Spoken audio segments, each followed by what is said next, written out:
السلام عليكم. النهاردة هنشتغل على الموديل اللي انتوا شايفينه في الصورة ده. اسمه موديل العقدة بس في منطقة الجيبة من تحت او الفستان من تحت.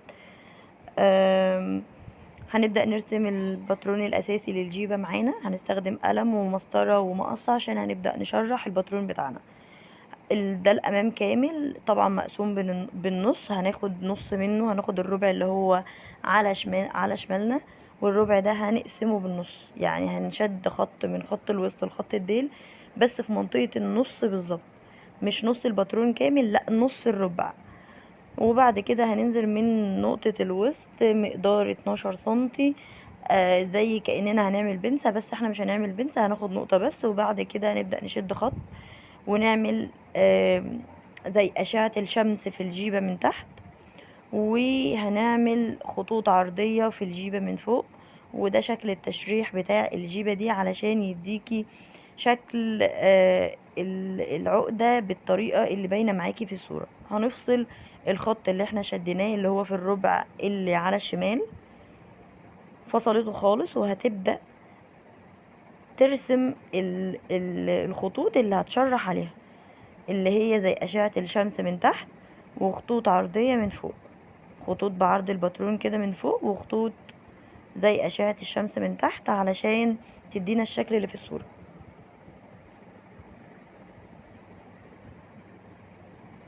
نفس الشغل اللي عملناه في التلتين دول هنعمله في التلت اللي هناك. طبعا انا بقول تلتين وتلت لان الجيبة لما اتفصلت بقى فيه تلتين الامام في جنب وتلت الامام في جنب.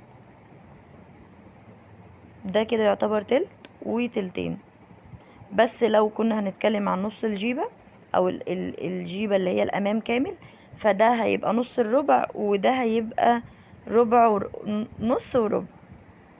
تمام. خلينا بس هنشوف هنعمل ايه دلوقتي. هنفتح القصات اللي احنا قصيناها بالشكل ده على ورق تاني ابيض او ورق تاني يعني هنلزقه عليه. وهنجيب المنطقة دي اللي كانت متشرحة بأشعة الشمس، اما دي اللي كانت متشرحة بخطوط عرضية.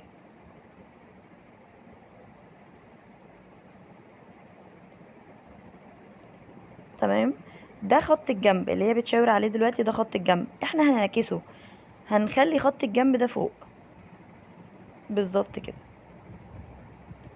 وهنبدأ نرسم حوالين يعني هنرسم حوالين الجيبة اللي اتشرحت بأشعة الشمس وخطوط العرضية اللي هي بالجنب دي كلها على بعض عشان تدينا الشكل كله كده على بعضه.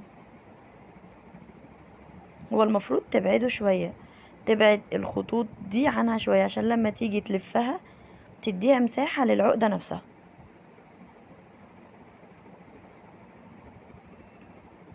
المسافة دي بقى اللي هي بتعلمها كانت المفروض تبقى أكبر من كده، أطول من كده شوية.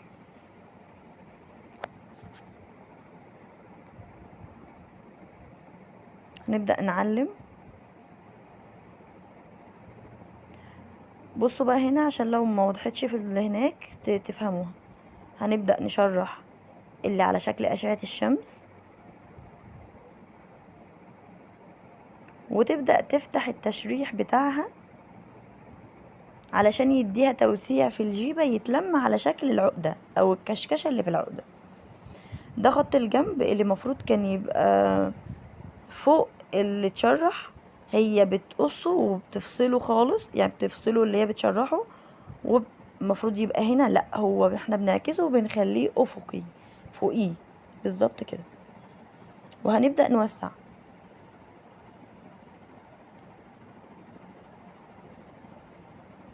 ونعلم بقى على الشكل كله.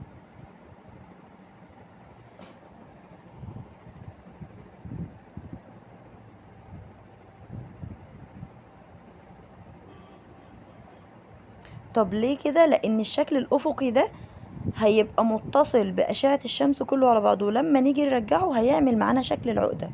لما يتعقد التلتين في التلت هيدينا الشكل، كل ده هيبان معاكم دلوقتي.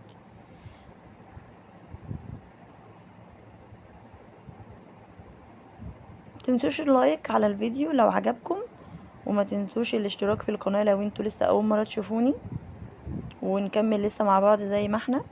بس دلوقتي هي بت بتتقل على خطوطها، بحيث ان هي لسه هتاخد كمان مقدار خياطة او مساحة خياطة من 1.5 ل2 سنتي، وتطبق على القماش وتفصل. الخط الابيض اللي على القماش هو الاساسي، واللي هي قص عليه ده 1.5 الزيادة اللي هي هتخيط عليه. بعد كده بنيجي عند المنطقة دي ونشد ونخيط، بحيث ان هي عايزة تشدهم او تكشكشهم بالشكل اللي هي بتعمله دلوقتي ده.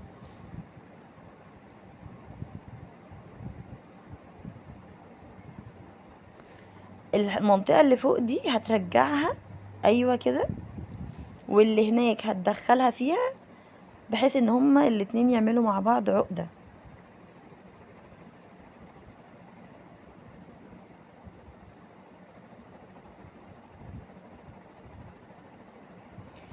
هنخيط الجزء ده كده في بعضه، هي عاملاه بدبابيس علشان تفهمنا الفكرة بس الاول.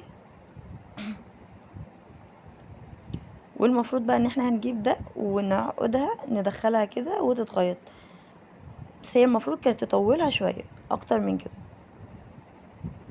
بحيث ان هي لسه في دلوقتي هي منطقة الجنب مش هتتخيط على قد منطقة الجنب بالظبط، لا هو في حاجة هتدخل جواها اللي هي العقدة نفسها، فهتاخد مقدار زيادة، فبالتالي كانت لازم تزودها شوية عشان تديها اريحية اكتر من كده.